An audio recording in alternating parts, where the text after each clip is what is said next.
സംസ്ഥാനത്തെ ഓണവിപണി കൂടുതൽ സജീവമാകുന്നു. ഇത്തവണയും കേരളത്തിന് പുറത്തു നിന്നാണ് പൂക്കൾ ഇവിടെ വരുന്നത്. നമുക്ക് എല്ലാ കൊല്ലവും ഓണം ആഘോഷിക്കാൻ പല സാധനങ്ങളും കേരളത്തിൻ്റെ പുറത്തു നിന്ന് വരുന്നു. അതാ നമ്മൾ കേരളീയർ എന്ന് പറഞ്ഞാൽ. തൃശ്ശൂരിലെ തേക്കിൻകാട് മൈതാനിയിൽ ഒരുക്കിയ താൽക്കാലിക കേന്ദ്രത്തിൽ ഇക്കുറിയും പൂവിൽപ്പന കാര്യമായി നടക്കുന്നുണ്ട്. സൂരജ് സഞ്ജിയുടെ റിപ്പോർട്ട് പൂക്കളുടെ ഇടയിൽ നിന്ന് റിപ്പോർട്ട് ചെയ്യുന്നു.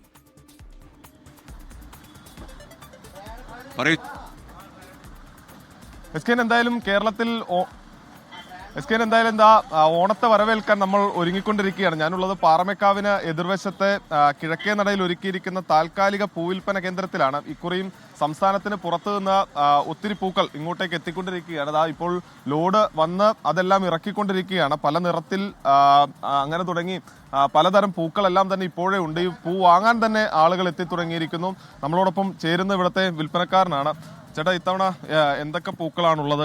എങ്ങനെയാണ്? നമ്മൾ എല്ലാ വർഷത്തെയും എല്ലാ പൂക്കൾ ഉണ്ട്. എവിടെന്നാ ഇത് കൂടുതലും വരുന്നത്? നമ്മൾ കൂടുതൽ തമിഴ്നാടും ബാംഗ്ലൂര്, ഡിണ്ടിഗല്, അങ്ങനെ പല സ്ഥലങ്ങളിലുണ്ട്. ഈ ഓണമായാലും ഒരു സ്ഥിരം ചോദ്യം എന്ന് പറയുന്നത് ഈ വില കൂടിയിട്ടുണ്ടോ എന്നുള്ളതാണ്. വില നമുക്ക് വരുന്നത് 28-ാം തീയതി വിനായക ചതുർത്ഥിയാണ്. നമ്മുടെ കേരളത്തിലാണ് അതിന് വലിയ ആഘോഷമുണ്ട്. പക്ഷേ എന്നാൽ കൂടുതൽ ആഘോഷം വരുന്നത് അറിയാലോ, കർണാടകയിലും ബാംഗ്ലൂർ തമിഴ്നാട്ടിലായാലും ഭയങ്കര ആഘോഷമാണ്. അന്ന് അവരവിടെ ബന്ധാക്കിയിട്ടാണ് നിർത്തുക. അപ്പം അതിൻ്റെ ഒരു വില കൂടുതലുണ്ട് ഇപ്പോൾ ഓൾറെഡി. എന്തായാലും വലിയ വിലയില്ലാത്ത രീതിയിൽ കൊടുക്കാൻ കഴിയും. അങ്ങനെ ചോദിച്ചു കഴിഞ്ഞാൽ നമ്മൾ മാർക്കറ്റിൽ നിന്ന് വരുന്ന വിലയ്ക്ക് അനുസരിച്ചാണ് നമ്മൾ കൊടുക്കാൻ സാധിക്കുള്ളൂ.